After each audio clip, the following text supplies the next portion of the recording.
Hello and welcome to this special segment on WCS-TV News, BLC Channel 180. I'm Bill Zechman, a member of the Warren County Board of School Commissioners, and this is a community outreach and public education project. It is also a joint production between WCS-TV and Public Radio WCPI 91.3. So this program will air at various times on BLC Channel 180 and also on Public Radio 91.3. Today we'd like to talk about an issue in education that has drawn a lot of attention and sometimes some misunderstanding and maybe some misapprehension out in the public. So our purpose for the next 20 minutes or so is to discuss that subject and to analyze it in a very evidence and fact-based way. I'm happy to have with me over on my far right our Director of Instruction and Learning for grades 7 through 12, Ms. Betty Wood. Thank you. Ms. Wood, pleasure to have you here. And in the middle, probably in his proper place here, is our Director of Schools, Mr. Bobby Cox. Good to be here. Common Core State Standards, CCSS. Now, we're going to try to avoid as many acronyms as possible, but this is a relatively new development in education in the United States. The United States is certainly not unique in this because other nations, particularly the advanced, industrialized, more affluent nations, have already pioneered much of this. But as I understand, Ms. Wood and Bobby, 48 states in the United States have come together voluntarily and not under any kind of federal government mandate or constraint or compulsion, but have come together voluntarily to try to analyze where we are in public education, pre-K through 12, and to see what needs to be done. This, the way I understand it, is a major tune-up, maybe an overhaul of how we do education in the United States. So what exactly, Betty, do we mean by Common Core? What is the core? I mean, I understand making it common and fairly uniform across a broad spectrum in the United States, but what is the core? The core actually is an initiative that began when we were graduating students who weren't successful in business or went to college and struggled quite a bit. And the governors of several states got together and created a council of chief officers. And at that point in time, they developed what we call the core standards for students, which is really a set of standards that are devised through backward design, meaning we look at what is students going to need to be successful in the business world, what are they going to need to be able to be successful at the college level, and then commonly to be able to guarantee that those standards are for all students across America, and they are just, the same standards. They'll be different. Curriculum is in no way devised through this. Instruction or strategies for working with students is not part of the Common Core. The Common Core is just a set of standards that's really going to tell us about the expectations that we have for students as they move through life. And really those expectations we know will help make them successful in their adult life. Now, one of the things I understand about Common Core, well, a couple of things, more salient features. One, it's a more rigorous curriculum than what we've been accustomed to. We've had critics who say that we've been pretty lax in our expectations, and that's why, as you say, Betty, we had people, graduates, high school graduates, going out and really having a struggle in their first jobs or in career and technical training or in higher education. We're going to have more rigorous curriculum, and we're also going to be trying to teach critical thinking, analytical thinking. So how does that work, Bobby? Well, as Betty said, these are outcomes for students, and the writing piece is going to be a huge piece in this. The multiple choice exams, as we get into PARC, are going to be going away, so we actually have to have students who are justifying their answers and being able to do that in context where they can explain their answers. So it's moving away from what we've known for several years is the inch-deep, mile-wide curriculum, where there's numerous standards and accomplishments for those standards, and Common Core will reduce the number of standards that have to be covered and enable us to go deeper into the content, which is what teachers have asked for several years. And I think this started back with the diploma project within Tennessee to kind of change their standards to make them a little bit more rigorous. Now we're moving into Common Core state standards, which there are two major bodies who are developing Common Core and implementing Common Core. Smarter Balances is one of those, and then PARC is the second one. So, what does PARC? I've seen that acronym, but what exactly does it stand for? That's a good question. I hadn't got that with me. Do you think you can recall? Partnership for Assessment for Readiness of College and Careers. And there you go. And that's the test that is explained. associated with testing out the Common Core. Okay, Bobby, now you referred to the diploma project. Let's go back to where all this started. Okay. The diploma project was basically an initiative of the business community. Right. The business community, employers who were struggling to get people with the requisite basic skills to do the jobs in a modern industrial economy with all the technology, said, our schools are just not getting the job done, so we're going to have to change some things. The U.S. Chamber of Commerce basically outed Tennessee and a lot of other states a few years ago when they said that your student achievement numbers are self-referenced. You're basically cooking the books. Right. I mean, just to be very candid about it. Right. So that led to new assessment models. And new ways of determining students. Our good friend Todd Herzog at AccuRouter is, in his technical and engineering background, he's a voracious consumer of research, and sometimes he shares that with us. Sent me an article recently from manufacturingengeeringmedia.com, and let me read to you what this report says, just very briefly, just a real quick excerpt. This is from a March 2013 survey. It was released March 6 by the Manufacturing Leadership Council and the research firm Frost & Sullivan. And it says, the title is The Manufacturing Workforce, a Deepening Crisis. The headline here is, the issue of attracting people with the right skills to manufacturing jobs, both hourly and salaried, is not only real, but is growing more severe despite numerous efforts by many organizations to develop skill certification programs, initiatives such as STEM, that's science, technology, engineering, and math, to raise educational levels, and report-laden campaigns to refute the public perception that manufacturing is not an attractive career choice. And I had a lot of words in that one sentence. But here again, we've got the business, industrial community coming to education and saying, you're going to have to crank it up again. You're going to have to do better than what you're doing, even though you have already made big improvements. All right. Well, and that's one of the things that we've really tried to focus on is, and I think what Common Core will focus on is having that higher level of literacy that we need. Most of the time when workers come out of school and they go into the workforce, a lot of the things that they're going to be doing depends on their literacy skills, not only their technology and math, engineering and math skills, but also the manuals that they can read to program, high dollar machines and enable them to get their work complete. So I think with Common Core, it's basing those outcomes again on more rigorous standards that will allow students to not only be successful going into the workforce, but be successful if they choose to go to college and move them in that direction. That's what we're seeing now is more students really looking at post-secondary education rather than actually going into the workforce. But Common Core hopefully will get them ready for both.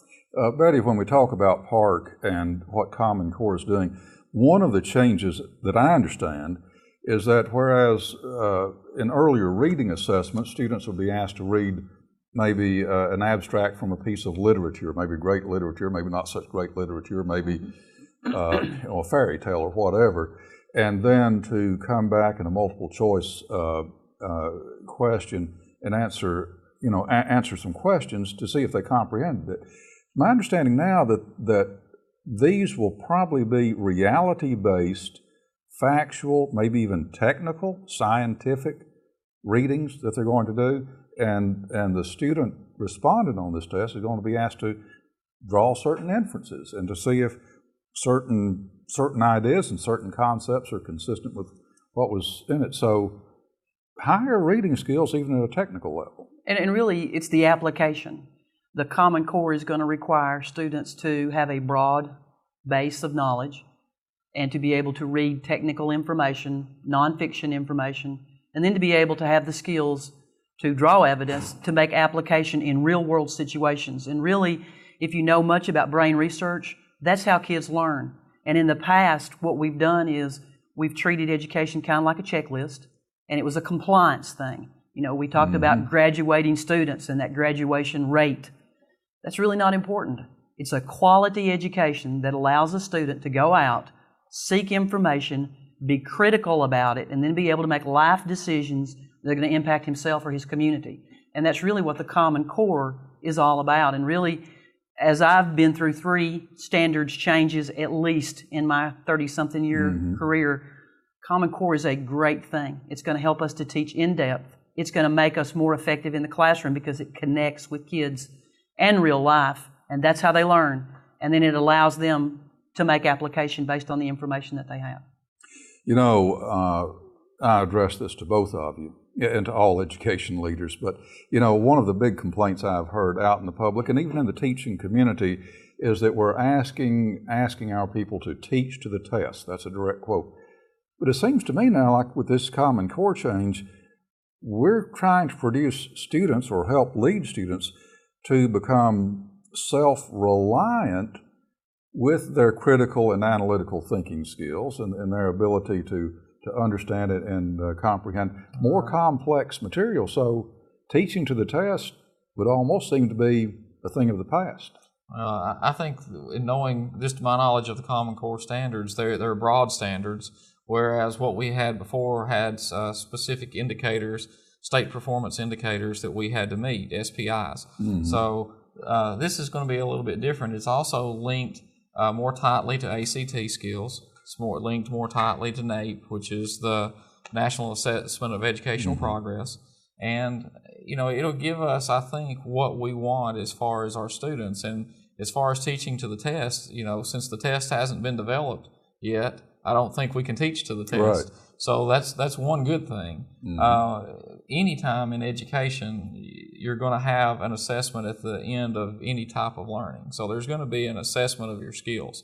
You know, I think what we'll see with PARC is that we see the learning of our students displayed rather than just checking off, as Betty said, and being able to answer a multiple choice test. Now we're going to see narrative responses that allows us to actually see what our students know and are able to do. In other words, they're on their own. They're on their own. Once they're sitting down for that test. Right. Cannot rely on what we kind of derisively call rote memory. Right, exactly. It's not just memorizing dates, facts, names.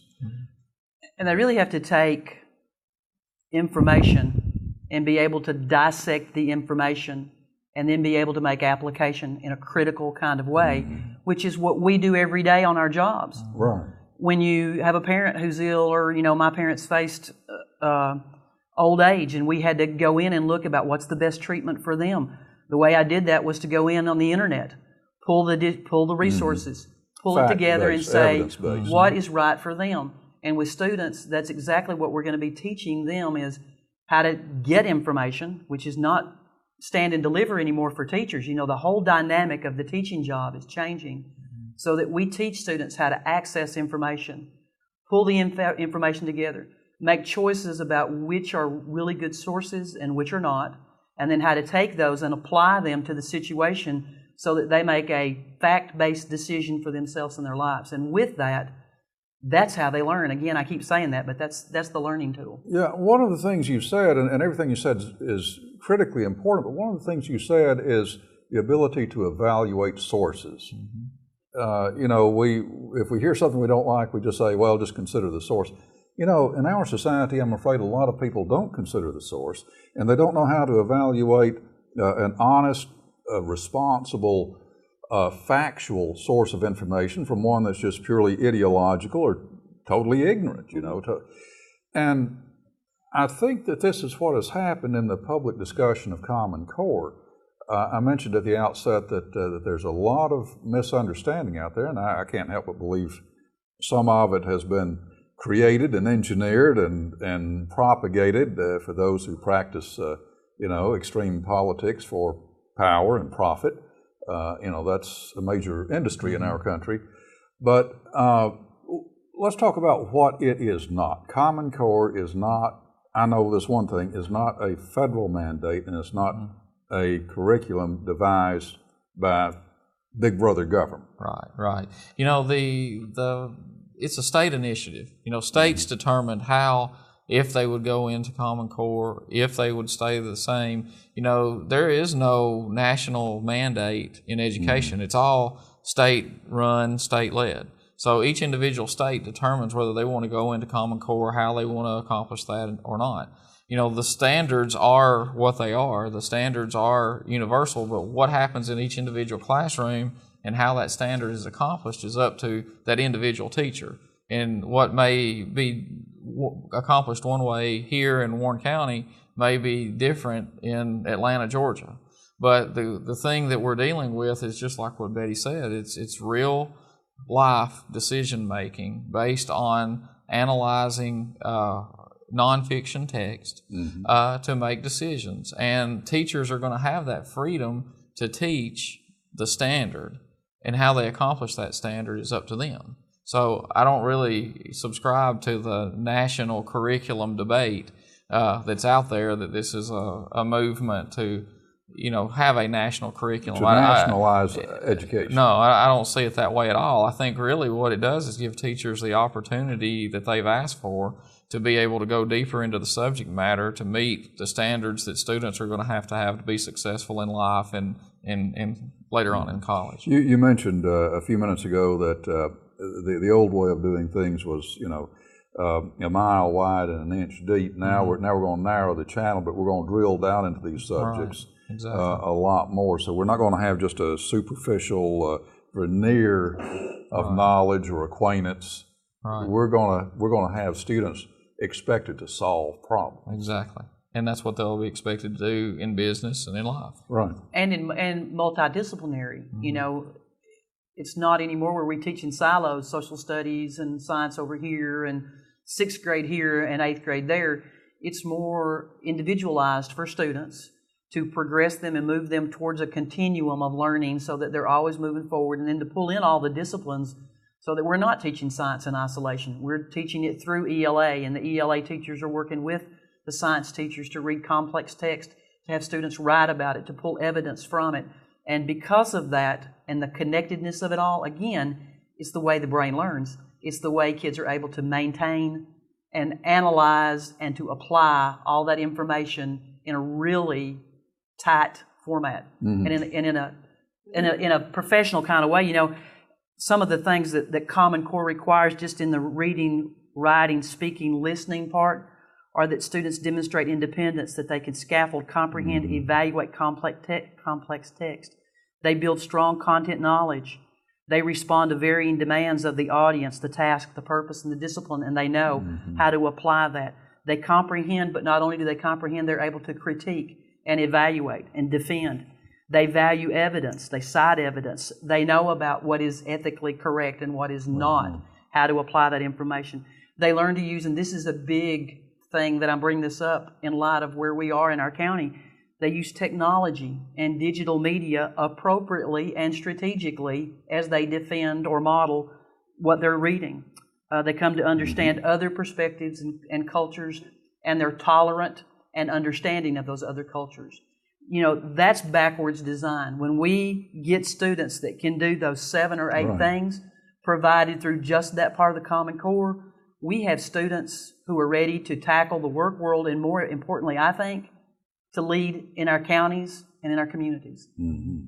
We've got just a couple of minutes left. I would like to point out that in terms of public perception, in spite of what we may be hearing in some quarters, actually, the research shows that an overwhelming majority of Tennesseans are in support of Common Core state standards.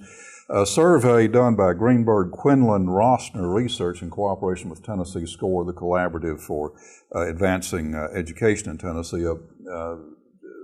Dr. Frist, Senator Frist, was the key organizing genius behind SCORE. It's a nonprofit, public service nonprofit. Survey conducted May 6 through 7 and the 9th, 2013, margin of error 4.4%. They start off asking the response to the question, are you at least acquainted with the concept of Common Core? And if they respond, yes, I've got some understanding, then they would ask what their feeling is. The latest survey shows that 76% of Tennesseans are either somewhat supportive or very supportive. Only 15% are somewhat opposed or very opposed. So, you know, this is a professional survey that was done. But one thing, regardless of survey results, in the Warren County school system, Betty, if a parent has a concern about what his or her child is learning and about the learning environment and process, your doors are always open. They are. And, you know, I think probably the closest and best person to contact is that classroom teacher, the school principal. But beyond that, you know, we're always open to the central office, be glad to answer questions. But, you know, the closest to that child, the answers that are closer to that child with that classroom teacher are really the best answers. You know, we've tried to load our website for Warren County Schools with lots of new information regarding Common Core and some information that's been posted there. There's lots of videos. You know, I might mention this just because it's appropriate at this time. Our teachers in Warren County are going through some very intensive training. And I think over the state there are some 50 to 70,000 educators who are being trained through Common Core. And we've really been able to take advantage of that because we've had it done locally. Here we had a week of math training at the high school and a week of ELA training at the high school last week. We're sitting in a week of training at the middle school for ELA, and next week we have our last group of training for ELA standards. And so our teachers are really understanding Common Core now and the applications, so I think that teachers can answer those questions for parents now. And teachers are really excited about what the classrooms are going to look like because it will change teaching, it will change the atmosphere in the classrooms, and I really think that it will change learning. I think we have underestimated what our students can do, and the Common Core will really intensify the expectations that we have for students, and I believe they can meet those expectations. Both of you said a lot of important things, but Betty, you just said we have been underestimating what our students can do. We have been. And I can tell you by looking at scores from the middle school, I saw redundancy in curriculum. I didn't see us pushing students like we should independently and individually. And in this time and in this place, so much of what we have to do has to be about individualizing education for students. You know, this past year, you're aware we purchased an online provider for curriculum, Odysseyware. Right. Some students are just ready to move on. And seat time is not the important thing anymore. What's important is that we're advancing learners. And that's different in every classroom and in every seat. And it's important that we advance all learners in Warren County school system all the time. And if we do that, moving with the core, I think we're going to get really good payoffs, outcomes for students. Sounds like a new day in education. Well, you know, with the old standards, that was the minimum expectations. And we can teach to the minimum expectations and do what the state asks us to do and get the results that we got. So our whole structure was built around meeting minimums. Minimum expectations. So we don't want to be minimum. You know, we have to meet those. We want to raise the bar. See what our kids can do, give them the opportunity to fail. You know, failing is not necessarily a bad thing. You know, I've had my share of that. You know, I have as well. But if you're going to set a goal, it needs to be a high enough goal that it stretches you to try to reach that goal. And that's what we want to try to do in Warren County Schools, is to not just meet the minimum and do well on the test, but stretch our students to be able to be the best students that they can be. Excellent. And here again, the door is always open. See your principal, arrange a meeting with the teacher if you have any concerns. Total transparency. Absolutely. If parents have questions, you're here to answer them. That's what we're here to do. Well, I hope we've answered a few questions today in this special segment on WCS-TV News and WCPI as part of our Focus series exploring local issues, local concerns, and sometimes our local challenges. I've been privileged to talk today to Betty Wood, a career educator, very outstanding, productive, sometimes hard-driving educator who expects a lot of herself and those who work for her. Betty is Director of Instruction for Instruction and Learning for grades 7 through 12. And of course, Mr. Bobby Cox, fairly newly appointed Director of Schools in Warren County, but certainly no stranger to the education system in Warren County. Thank you so much for being with us. Well, thank you for having us. I dare say the discussion of Common Core state standards will continue for a while. I would say so. And then we'll be on to something else. That's right. Okay. That's right. The preceding has been a joint production of WCS-TV, BLC Channel 180, which is owned and operated in the public interest by the Warren County School System and by WCPI 91.3, I got my call letter straightened out here, which is owned and operated by the nonprofit Warren County Education Foundation. This is Bill Zechman, a volunteer producer for WCPI and a member of the Warren County Board of School Commissioners. Thank you for joining us.